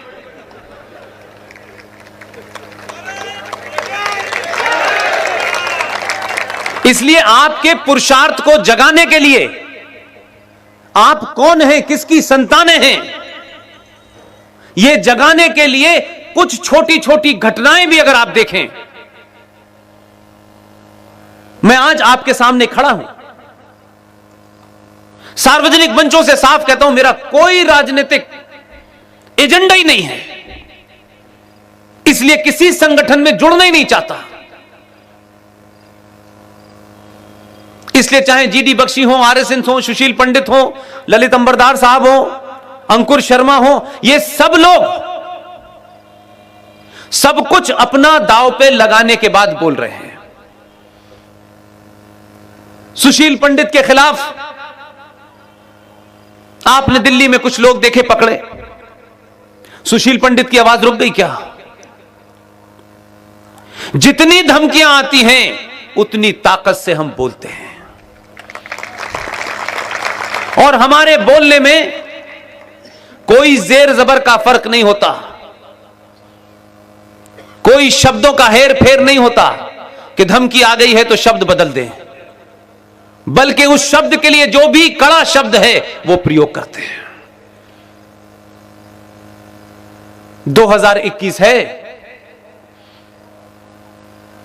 हजारों साल की हमारी जो सनातन संस्कृति है, ये देश उसकी तरफ मुड़ गया है। और छोटी छोटी चीज से कैसे बदलाव हो सकता है, इसलिए मैंने कहा कि अपने स्वार्थों से ऊपर उठेंगे तो आपको लगेगा कि पूरी दुनिया क्यों परेशान है। इंग्लैंड के चुनाव में, अमेरिका के चुनाव में भारत क्यों डिस्कस हो रहा है, भारत की भूमिका क्या है। अभी इंग्लैंड का चुनाव कुछ दिन पहले हुआ है, उस चुनाव में एक लेबर पार्टी थी। आप अंतर्राष्ट्रीय मामलों पे थोड़ा सा ध्यान दें, खासतौर से जो मेरी बेटियां हैं, बहनें हैं, माएं हैं। आज आपके पास में ऐसी चीज है कि आप कुछ भी देख सकते हैं उस पे। सूडान, नाइजीरिया, इथोपिया, वहां का मुसलमान जो इंग्लैंड में रह रहा है, पाकिस्तान का मुसलमान, भारत का मुसलमान, बांग्लादेश का मुसलमान, उन सब ने मिलकर, आप जरा उनका एजेंडा देखिए। हमारे यहां तो अभी डिबेट करेंगे तो अभी लोगों के 50 तर्क हो जाएंगे। अपने स्वार्थ हो जाएंगे, क्योंकि मैं फला पार्टी से मुझे टिकट मिला है, इसलिए इस स्वार्थ में मैं सच बात नहीं कहूंगा। मुझे सेकुलर रहना है, मुझे अपने पार्टी हाई कमांड की चिंता करनी है। पार्टी हाई कमांड राष्ट्र से बड़ी नहीं हो सकती। दुनिया भर के मुसलमानों ने इंग्लैंड के चुनाव में लेबर पार्टी पे दबाव डाला। यह मैं सिर्फ इसलिए बता रहा हूं कि आपके खिलाफ भारत ही नहीं, दुनिया भर की ताकतें वो ये नहीं चाहती कि भारत हजारों साल पुरानी अपनी संस्कृति को प्राप्त करे। लेबर पार्टी पे दबाव बनाया, कहा कि आप अपने पार्टी के मैनिफेस्टो में शामिल करें और यह रेजोल्यूशन पास करें कि जब आप जीत जाएं तो यूनाइटेड नेशन की जो सिक्योरिटी काउंसिल है, यूएनओ की जो सबसे सुप्रीम बॉडी है, जो पावरफुल बॉडी है, उसे सिक्योरिटी काउंसिल कहते हैं, जिसे सुरक्षा परिषद के नाम से जाना जाता है। विश्व के 5 देश उसके परमानेंट मेंबर हैं, उनको वीटो पावर होती है। एक भी मुल्क वीटो पावर करेगा कि यह काम नहीं हो सकता तो वो सब पे लागू होती है। इथियोपिया का और सूडान का मुसलमान जहां 2 वक्त खाने के लिए नहीं है, लेबर पार्टी पे दबाव बनाया कि हम आपको वोट देंगे, आप अगर जीते तो, क्योंकि आप सिक्योरिटी काउंसिल के मेंबर भी हैं, आप जीतने के बाद भारत के अंदर एक कट्टरपंथी हिंदू शासक आया है, उसने जम्मू कश्मीर से धारा 370 हटा दी है। सिक्योरिटी काउंसिल में आप रेजोल्यूशन लाएंगे कि धारा 370 को वापस किया जाए। यह लेबर पार्टी ने रेजोल्यूशन पास किया। आपको शायद इस बात की जानकारी नहीं होगी। यह बात अलग है कि वहां आपके देश के जितने भी लोग थे, उन्होंने पूरी ताकत से लेबर पार्टी को हरा दिया, बोरिस जॉनसन को जिता दिया। इसलिए आप जब सिर्फ भारत के नुक्ते नजर से देखते हैं तो आपको लगता है ये नहीं हुआ, वो नहीं हुआ। और खासतौर से मां और बहनों से भी एक बात कहना चाहता हूं, जेंडर जस्टिस की बड़ी हमारे यहां बात होती है आजकल। ये एक बड़ा शोषा निकला है, एक नया नारा है, और जो जेंडर जस्टिस का ठेकेदार बना हुआ है पूरी दुनिया में, उसका यथार्थ और आपका यथार्थ बताना चाहता हूं। इसलिए जब आपको लगता है कि जो कुछ वेस्ट में हो रहा है वही सबसे अच्छा है, तो यकीन मानिए इसका मतलब है कि आप अपने बारे में कम जानते हैं। अभी अभी अमेरिका में चुनाव हुआ है। हमारे यहां हो जाता तो हमारी जो नई जनरेशन है वो बिना पढ़े, बिना सोचे समझे इस एजेंडे को लेकर चल देती है। यूएस में इलेक्शन हो रहा था। उस इलेक्शन में भारतीयों ने वहां अपने आप को एक्स्ट्रा ऑर्डिनरी आइडियोलॉजिकल पॉइंट से आपने बहुत सारे काम किए। नहीं साहब, हम डेमोक्रेट को वोट देंगे, हम रिपब्लिकन को नहीं देंगे, ये ट्रंप ऐसा है, ये वैसे बोलता है, ये इसको बात करने की तमीज नहीं है। आपने राष्ट्रपति चुना या कोई एक्टर चुना है? यही सेम बात भारत में हो रही थी। तो वेस्ट भारत के लोगों को बताता है कि वुमेन लिबरेशन का मतलब क्या है।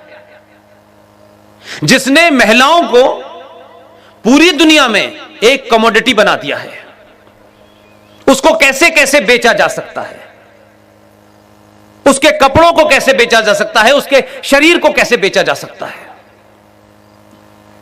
वो देश भारत को बता रहा है कि वुमेन लिबरेशन क्या होती है, लेकिन भारत में कोई बुद्धिजीवी यह बात नहीं कह रहा कि हमें तो 70 साल हुए हैं, झूठी और मक्कारी भरी फ्रॉड की आजादी हमको मिली है, ट्रांसफर ऑफ पावर हुई है, लेकिन उनके यहां तो 244 साल हो गए अमेरिका को आजाद हुए। बहुत मॉडर्न है। 244 साल में एक बार भी अमेरिका का राष्ट्रपति एक महिला नहीं बनी है। वीक नहीं बनी, बहुत मॉडर्न है। दुनिया में वुमेन लिब की बड़ी चिंता करते हैं। भारत जैसे देश में 16 साल तक एक महिला प्रधानमंत्री रही, देश की राष्ट्रपति एक महिला रही, सुप्रीम कोर्ट में 3-3 जजें रही, हाई कोर्ट की जज रही, और जिन्हें अपने हिंदू होने पे शक है, हिंदू होने पे कुंठा है, सनातनी होने पे कुंठा है, पूरे इस्लामिक वर्ल्ड में महिला कभी शासक नहीं बनी। पूरे इस्लामिक वर्ल्ड में मुसलमान, जिस कश्मीर में लोग निजामे मुस्तफा चाहते थे, वहां भी एक हिंदू पार्टी के कंधे पे मुसलमान औरत पहली बार मुख्यमंत्री बनी। यह हमारी संस्कृति का प्रकोप है, यह हमारी संस्कृति का इन्फ्लुएंस है कि इस्लामिक रिपब्लिक ऑफ पाकिस्तान, जिस इस्लाम के अंदर औरत का दर्जा माशाल्लाह कमाल है, औरत की पोजीशन उनके कुरानिक पॉइंट ऑफ व्यू से कह रहा हूं, अगर कहीं गवाही देनी पड़ी और एक मर्द की गवाही हो और उसके काउंटर करने के लिए किसी महिला को जाना पड़े, तो 2 महिलाओं की गवाही एक पुरुष के बराबर होती है इस्लाम में। इतनी बराबरी है। उस देश में प्रधानमंत्री बेनजीर भुट्टो बनी इसलिए कि हमारे संस्कार हैं उस जमीन में। टुकड़ा अलग कर जाने से, इस्लामिक बनाने से तुमने अपनी वो मानसिकता दिखाई, किस औरत के होने से लोगों को नफरत थी उसकी हत्या कर दी। बांग्लादेश में क्योंकि हमारी जमीन का हिस्सा है, वही संस्कृति है, वही संस्कार हैं, 2-2 बार इस्लामिक देशों में एक प्रधानमंत्री एक मुसलमान बनी। श्रीलंका में बनी, सऊदी अरब में बनी कभी। वहां तो अभी अभी चंद साल पहले दुनिया की अर्थव्यवस्था के दबाव में पहली बार महिलाओं को कहा कि आप नकाब हटा करके फुटबॉल का मैच देख सकती हैं। अभी हुआ है, तो पहली छूट मिली है 1400 साल के बाद कि महिला फुटबॉल का मैच देख सकती है बगैर नकाब के। फिर दूसरी छूट दी है उन्होंने कि नकाब हटा करके गाड़ी चला सकती है, ड्राइविंग लाइसेंस मिला है। वो 1400 साल में रह रहे हैं। वो हमसे कह रहे हैं हिंदुओं में महिलाओं का बड़ा शोषण होता है। आपका कोई मुकाबला है उनसे? कहां से करें मुकाबला, कहां से शुरू करें? इसलिए नए गलत नैरेटिव में मत फंसिए, क्योंकि आप हीन भावना से शिकार हैं। आपके नेताओं ने, आपके बुद्धिजीवियों ने, आपके हिस्टोरियंस ने, आपके साहित्यकारों ने आप में वो हीन भावना भरती है। इसलिए यह देश कालिदास की तुलना शेक्सपियर से करता है। कहां कालिदास और कहां शेक्सपियर? हम तुलना भी ऐसी चीजों से करते हैं कि हमें पता ही नहीं हम कितनी बौनी चीज बेचते हैं। इसलिए जो भगवान मर्यादा पुरुषोत्तम राम पूरे विश्व का सूर्यवंशी है, कुछ बेवकूफ लोग अपने क्षणिक फायदे के लिए, क्षणिक स्वार्थों के लिए, इकबाल नाम का एक शायर जो पाकिस्तान का राष्ट्रीय शायर है, जिसके नाम से यौम वलादत पाकिस्तान में मनाई जाती है, उसकी कब्र वहां मौजूद है, जिसके पूर्वज सपरू ब्राह्मण थे। उस मोहम्मद इकबाल ने एक लाइन लिख दी और पूरा राष्ट्र उसे गा रहा है, बिना सोचे समझे, बिना जाने। और आपका राष्ट्रीय तराना भी उसी का लिखा हुआ है। उसने लिखा इमामे हिंद है भगवान राम। कुछ लोग उसने कहा समझ में आता है उसका एजेंडा, क्योंकि इकबाल को आप सिर्फ एक शायर के नाम से जानते हैं, क्योंकि इकबाल ने 29 दिसंबर 1930 को इलाहाबाद के मुस्लिम लीग के अधिवेशन में पहली बार कहा कि पाकिस्तान के लिए जो भारत के वेस्टर्न बॉर्डर पे मुस्लिम बहुल इलाके हैं उन्हें अलग कर देना चाहिए। He was the Janak, he was the philosopher behind the creation of Pakistan. Jinnah was only implementer, उसने तो इस आइडियोलॉजी को इंप्लीमेंट किया। इसलिए इकबाल के उस तराने को आप गाते हैं और इकबाल को कहते हैं कितना सेकुलर था। उसने एक और तराना लिखा था जिसे मिल्ली तराना कहते हैं। उसमें वो कहता है चीनो अरब हमारा, मुस्लिम है वतन है सारा जहां हमारा। उस तराने की आपने बात नहीं की। उसने असली एजेंडा था, वो चला गया, आपको एक लेमन जूस दे गया कि आप इसे चूसिए।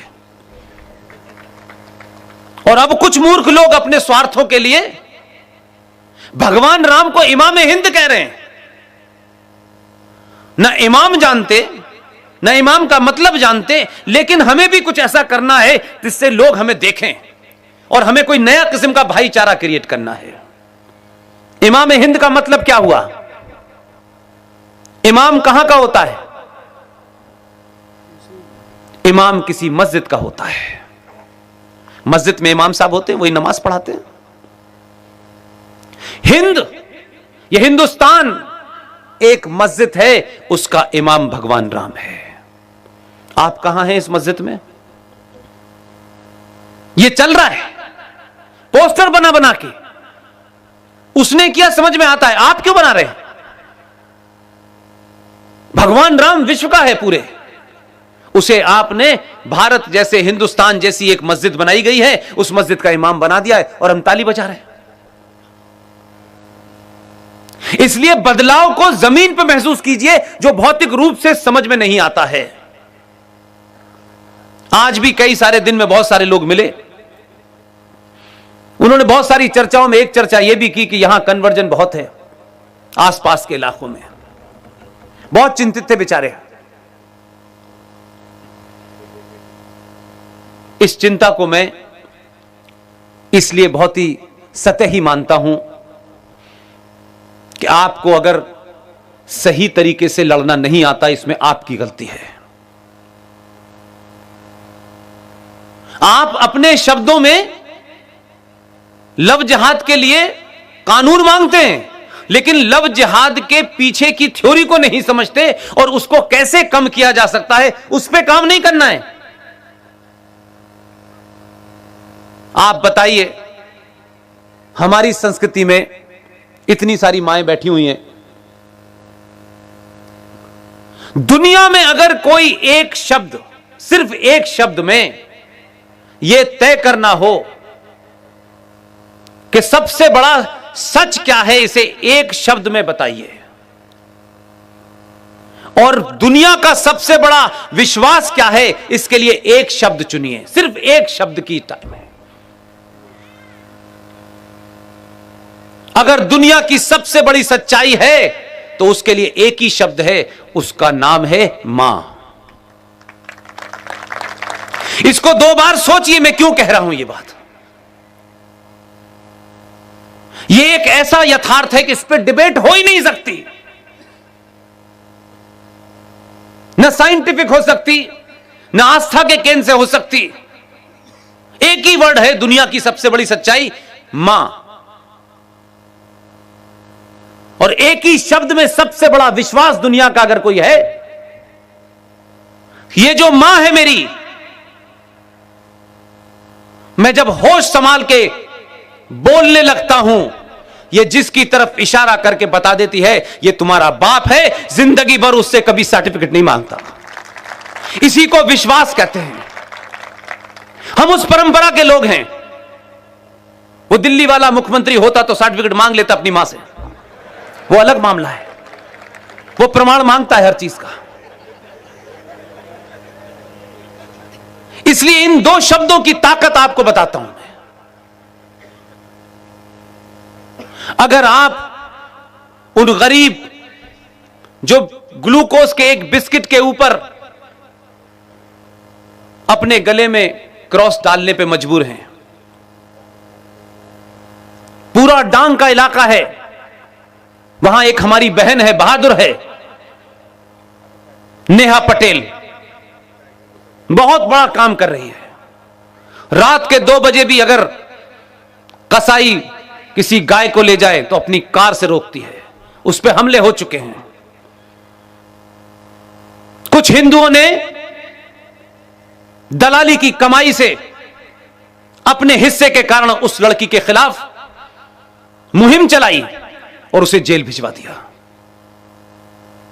उसमें पैसा बहुत है, कुछ लोगों को खरीद लिया, और व्यवस्था में देखिए किस तरीके के वो लोग थे। हाई कोर्ट ने ऑर्डर कर दिया उसकी रिहाई का। 2 महीने तक उन ताख्तों ने जज साहब ने के ऊपर इतना दबाव डाला कि साइन नहीं किए। अभी 15 दिन पहले मैंने उन्हें बुलाया कि आप बड़ौदा पहुंचे। मैं सार्वजनिक मंच से कहूंगा, जिस दिन भी आप उन गरीब भोले भाले आदिवासियों को एक ही बात समझा देंगे, सिर्फ एक ही बात समझानी है आपको, लेकिन आप ये मान के जाएं कि हम बड़े हैं, हम इनको कुछ भीख देने आए हैं, कुछ ज्ञान देने आए हैं, ऐसे काम नहीं चलेगा। आप उनसे एक ही बात कहिए, तुम्हारी मां कहां है। उससे कहिए कि तुम्हारी मां ने ये जब तुमको बता दिया है कि ये तुम्हारा फादर है, तो ये सफेद कपड़े वाला फादर तुम्हारे घर में कहां से घुसा। फादर तो एक ही होता है, लेकिन वेस्ट की परिकल्पना पे आपने फादर 2-2 बना दिए हैं। इसलिए बात को ऐसे कहिए कि आपकी बात भी पहुंच जाए और बार बार वो सोचे, बार बार उसको ध्यान आए कि आखिर हमने गलती कहां की है। ये फादर और मदर शब्द और ये कॉन्वेंट कहां से आया, मैं बार बार इसलिए रिपीट करता हूं कि जरूरी नहीं है कि सब मेरी बात सुनते ही हों। इसलिए कहता हूं कि जब मैं आज भी सरस्वती कॉन्वेंट स्कूल देखता हूं तो बहुत देर तक हंसता हूं मैं। हम कहां से चले थे, कहां आ गए। ये कॉन्वेंट क्या है, ये फिलॉसफी कहां से आई, किस तरह आई, किस जगह को कॉन्वेंट कहा जाता है। वैसे हम लोग जरा सी बात पे भड़क जाते हैं, लेकिन इस पे ना तो हमने रिसर्च की, ना जानने की कोशिश की, लेकिन हम इस बात से खुश हैं कि घर में बच्चा पैदा होने के 2 महीने बाद ही हम 4 साल बाद का उसका रिजर्वेशन किसी कॉन्वेंट स्कूल में कर देते हैं, हमारी सीट बुक हो जाए। हम इतने दीवाने हैं कॉन्वेंट जाने के। अभी मैं आपसे कहूं कि क्या आप अपनी बेटी का नाम मायावती रखेंगे, तो आप हंसे ना। आपको लगा कि यार ये कैसे हो सकता है, ये सब कर लेंगे, ये नहीं करेंगे। मैंने ये बात ह्यूमर में कही है, उसको अन्यथा मत लीजिएगा। लेकिन मैं ये पूछूं कि आप कॉन्वेंट में बच्चे को क्यों पढ़ाएंगे, तो आपके पास जवाब नहीं है। यूरोप के अंदर मैरिज ऑफ इंस्टीट्यूशन नहीं है। यह सनातन संस्कृति के अंदर जो मैरिज ऑफ इंस्टीट्यूशन है, जिसमें आप कहते हैं कि यह जन्मों का साथ है। इस्लाम में marriage is a contract between 2 people. जैसे बिजनेस का ठेका होता है, आप इस कॉन्ट्रैक्ट में यह शर्त नहीं मानेंगे तो आप बाहर जा सकते हैं, आप बाहर जा सकते हैं तो आपको इतना पैसा देना पड़ेगा, आप अगर ऐसा करेंगी तो आपको यह कर। वो कॉन्ट्रैक्ट है, वो कभी भी टूट सकता है। इसलिए साफ शब्दों में marriage is a contract in Islam. लेकिन यूरोप के अंदर शादी जैसे इंस्टीट्यूशन की जगह नहीं है।